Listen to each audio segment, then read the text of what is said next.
আর NCC নিয়ে তো আমার বলার কিছু নেই। এনসিসি প্রয়োজন। আমি অন্য কোনো দেশের বড়াই করব না, কারণ আমি মনে করি ভারত বিশ্ব সেরা, ভারত বিশ্বগুরু। ভারত অর্থনীতিতে 12 থেকে আজকে প্রধানমন্ত্রীর নেতৃত্বে চতুর্থ হয়ে গেছে। ভারত সামরিক শক্তিতে আজকে বিদেশ থেকে ব্রহ্মস কিনতে আসছে। পাহেলগামে যখন এতগুলো নিরীহ পর্যটককে খুন করলো, আমাদের এয়ারফোর্স একদম ভিতরে ঢুকে 100 কিলোমিটার ভিতরে ঢুকে ওদের নাম নিশান মিটিয়ে দিয়ে এসছে। আর ওরা আমাদের যখন প্রতি আক্রমণ করে, তখন উত্তরপ্রদেশের রাজধানী লখনৌতে তৈরি হওয়া ব্রহ্মস ওদের সব ড্রোনকে ডিফিউজ করে দেওয়ার কাজ করেছে। তাই ভারতবর্ষ তো সামরিক শক্তিতে এগোচ্ছে, অস্বীকার করার কোনো উপায় নেই।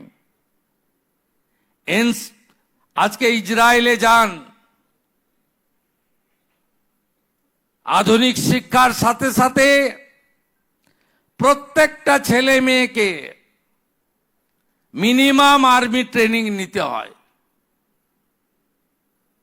ভারতবর্ষ উদার দেশ, আমরাও চাই উদারতাই থাকবে আমাদের, কিন্তু আমাদের কর্তব্যের মধ্যে থাকা উচিত প্রত্যেকটা কলেজ এবং স্কুলে আমরা এনসিসি করব, এনসিসি কে ফিরিয়ে আনব। আমি গত সপ্তাহে উত্তরবঙ্গে ছিলাম।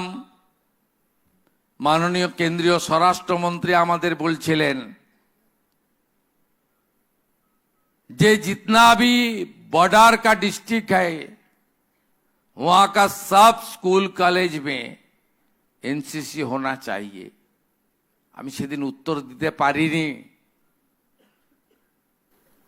পশ্চিমবঙ্গে এনসিসি বন্ধ করে দিয়ে জয় হিন্দ বাহিনী নামে একটি নতুন ব্যবস্থা চালু করা হয়েছিল। এটা ঠিক হয়নি। এনসিসির কোনো বিকল্প হয় না। আমি গত রবিবার ডিফেন্স মিনিস্টার রাজনাথ সিংজির সাথে ছিলাম। ওনাকে আমি বলেছি, আপনাকে আমি চিঠি লিখছি, আমাদের সব স্কুল কলেজে এনসিসির সুযোগ দিন, এনসিসি করুন এবং দেশ ও মাতৃকার প্রতি শক্তি, শ্রদ্ধা, ভক্তি দেখবেন আপনা থেকে অনেক বেড়ে যাবে। একটা ডিসিপ্লিন, শৃঙ্খলা পরায়ণ নাগরিক আপনি তৈরি হবেন। তার সাথে সাথে এনএসএস সমাজসেবা, আমরা চেষ্টা করব ব্রতচারীকেও ফিরিয়ে আনতে। আমরা চেষ্টা করব, এগুলোর যে ব্যাপ্তি ছিল, মানে ছিল, এটা হারিয়ে গেছিল। তাই রাষ্ট্রবাদের বন্ধন দৃঢ় হোক, দেশপ্রেমের বন্ধন দৃঢ় হোক। আমার তরুণ প্রজন্ম, আমার ভবিষ্যৎ, আপনারা সবাই স্বামী বিবেকানন্দের অনুরাগী।